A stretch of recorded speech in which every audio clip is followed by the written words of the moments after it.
recently, we had a Friday the 13th. And while I do have a Friday the 13th movie coming up for review later on in the month for the October Horror-thon, I didn't actually watch that on Friday the 13th. Instead, on Saturday the 14th, I watched Saturday the 14th.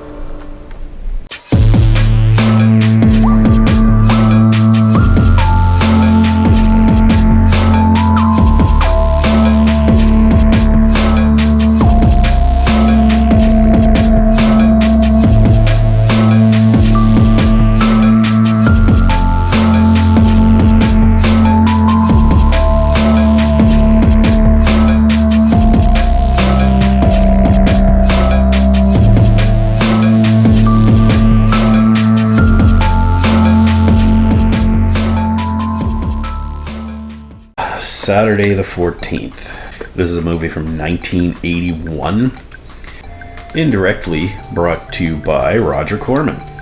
Now, of course, he was probably like executive producer or something on this. It was actually produced by his wife, Julie Corman. It's a horror comedy. No, wait, we had this discussion before. It's a comedy horror, in that the comedy comes first, and it's kind of making fun of horror movies. It has absolutely nothing to do with Friday the 13th at all, or that franchise, or it doesn't even make fun of those movies, those types of movies.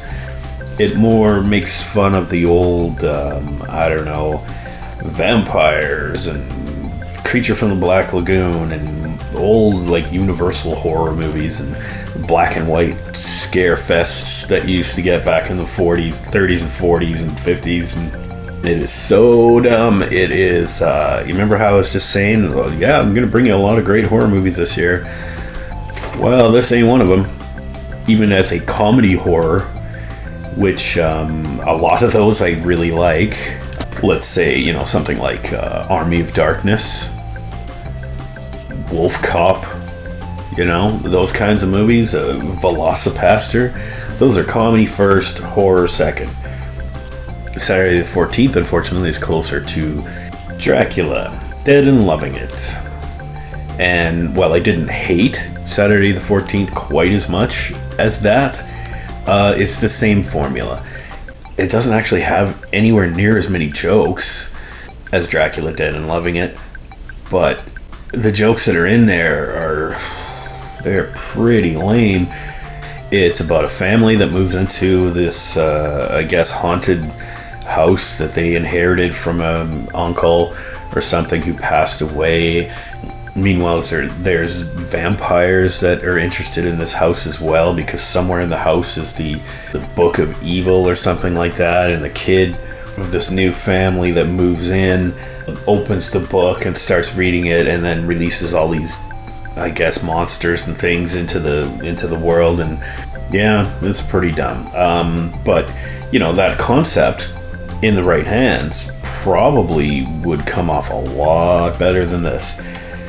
I don't know if it's the actors. The actors are overtly cheesy in this and overacting and just ridiculously. They're like, this is a comedy. We have to be comedians. And just the line delivery is terrible. I mean, it stars Richard Benjamin and Paula Prentice as the couple that moves in there with their kids.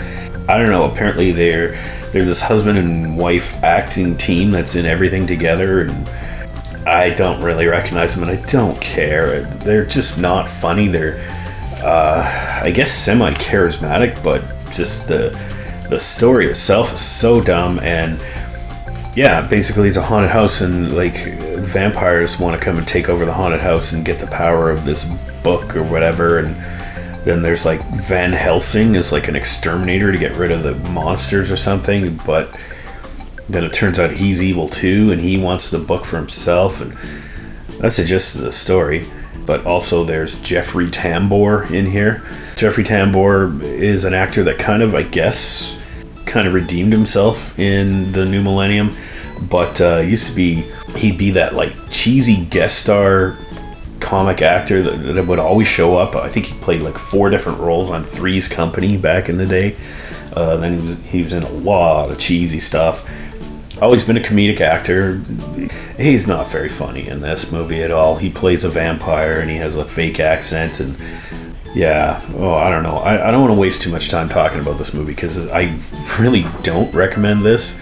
It's funny, like, for movies I really like, I don't want to tell you a lot about them because I don't want to spoil them for you, and I want you to see them. But then for movies that I really didn't like, I don't want to tell you about it because it's a waste of freaking time. Don't even bother with this movie. I hope you get at least a shred of entertainment out of my review here, because you're not going to get nothing out of this. See you later. Yeah, Saturday the 14th. It's a dumb monster movie horror parody comedy that isn't funny in the least. The jokes are lame. Like, this could be made for a television audience in like 1975. It's the level of effects or something around what you would have gotten in Kiss Meets the Phantom. So not good. Oh my god, this is garbage. I wish I never found this, actually. Which, of course, what did I pay $1 for this? And I was like, okay, it's a comedy horror. Might be good for the October Horror-thon. Nope, this was not good. Not a good choice. I've wasted your time once again, folks, and I'm sorry about that. Saturday the 14th gets a D. D for dull and dumb, and don't watch it. It won't make you laugh. It's not even interesting enough. Even if you're a huge Jeffrey Tambor fan, you're not going to want to bother to watch this. I mean, even the shit on Three's Company was funnier than this. But at least still better than Dracula Dead and Loving It. Okay, so that's a couple movies down now for the October Horror-thon. Like I said, there's going to be highs and lows, man. This was a low.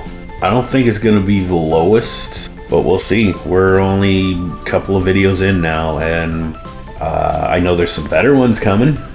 So look forward to those, but I guess you're never really going to know until you actually watch the review. So until the next one, happy Halloween, and have a good one, everybody.